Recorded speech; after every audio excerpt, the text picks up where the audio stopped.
Hoje a gente vai aprender a como cadastrar as credenciais do Supabase no N8N para a gente poder trabalhar com um banco de dados bastante potente e robusto para não quebrar a nossa aplicação no futuro. Existem duas maneiras da gente poder cadastrar as credenciais de lá, até porque o Supabase ele tem como funcionamento principal o Postgre.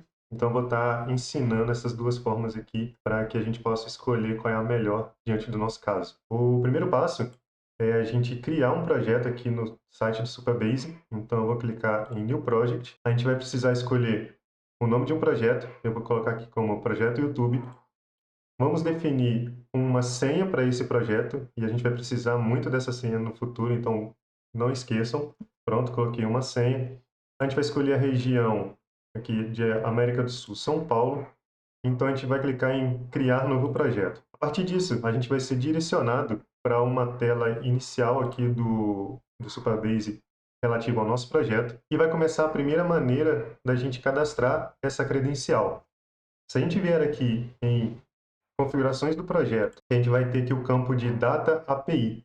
Então, a gente clica aqui e a gente vai ter essas duas informações aqui, URL e Service Role Secret.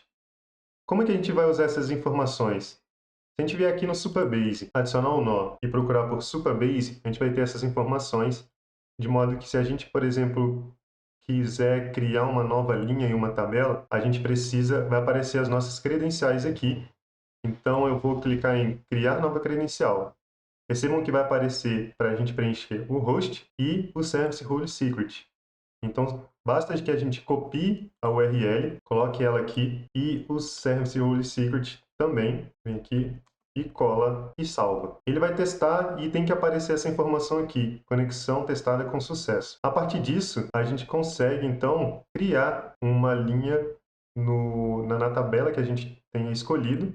E aqui, no caso, não aparece nenhuma tabela, porque não foi criada nenhuma tabela no nosso banco de dados ainda, mas a gente vai criar a partir do momento em que eu explicar a segunda parte. Bom, a segunda parte é o seguinte, se a gente vier aqui em Connect, vai carregar, a gente vai procurar nessa parte aqui de Transaction Pooler, vamos clicar em View Parameters, e ele vai aparecer todas essas informações aqui. Host, porta, database, user. Então, a gente vai colocar essas informações lá dentro do Supabase, mas de uma maneira diferente. Se a gente vier aqui para adicionar um nó e procurar por Postgre, a gente vai ter também uma série de ações relativa a banco de dados. Então, se eu selecionar aqui um banco de dados e criar uma nova credencial, percebam que eu tenho essas informações aqui que ele precisa. Então, basta que a gente copie aqui o host e jogue lá onde está escrito host. O database é Postgres, igual está lá, então não precisa fazer nada. O user está aqui, ó. A gente vai copiar o user e jogar aqui. A porta, ela é 6543, então a gente muda a porta. E a senha que a gente cadastrou, que vai colocar aqui, é a senha que a gente cadastrou lá no nosso projeto.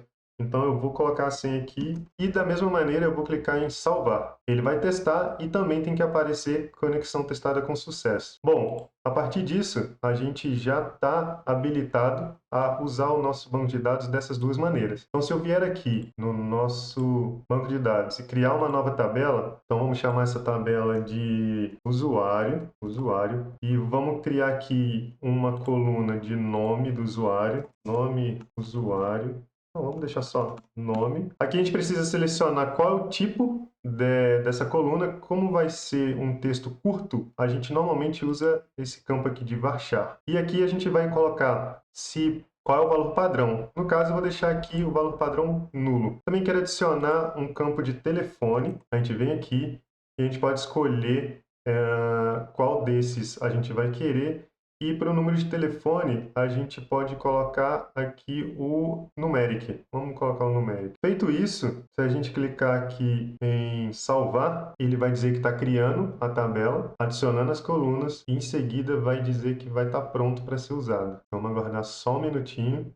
Pronto, a tabela foi criada com sucesso. A partir disso, a gente consegue, por exemplo, vir aqui, selecionar a tabela que a gente quer. Veja que já aparece o usuário e a gente vai colocar o seguinte. Vamos colocar aqui add campo. Qual é o campo? Percebam que todos os campos que a gente criou na tabela, ele está aqui. Então, se eu colocar aqui campo nome, botar Flávio, e vou adicionar no campo telefone este valor aqui, né, 9999999. Vamos lá. Dito isso, a gente dá o play e pronto, a gente executou com sucesso. Vamos conferir? Se a gente vier aqui e dar um refresh, pronto, apareceu aqui que criou um novo campo no meu banco de dados, na minha tabela, com a data de criação, o nome e o telefone. Da mesma maneira, se eu vier aqui, por exemplo, esse aqui até de executar uma query, eu quero uma de inserir uma linha. Então, a gente vem aqui em Postgre, inserir linha numa tabela. A gente seleciona a credencial que a gente colocou. A partir disso, a gente seleciona a tabela. No caso aqui do Postgre, ele já retorna todos os campos que a tabela possui. A gente pode colocar aqui um ID, no caso 2. Eu não quero create jet agora, para usar o mesmo exemplo. E o nome eu vou colocar aqui Magalhães, telefone, vamos colocar 888888. Da mesma maneira, se a gente testar, vai dizer aqui, ó, ele vai retornar que executou com sucesso. E a gente dá um refresh e pronto. A gente vê que apareceu aqui o novo campo. Tá, e como é que a gente vai usar isso na prática? Por exemplo, se eu apago aqui e vou criar um agente, então vamos supor que eu vou criar um agente, a gente seleciona aqui qual vai ser o modelo e ele pede para selecionar uma memória se a gente quiser.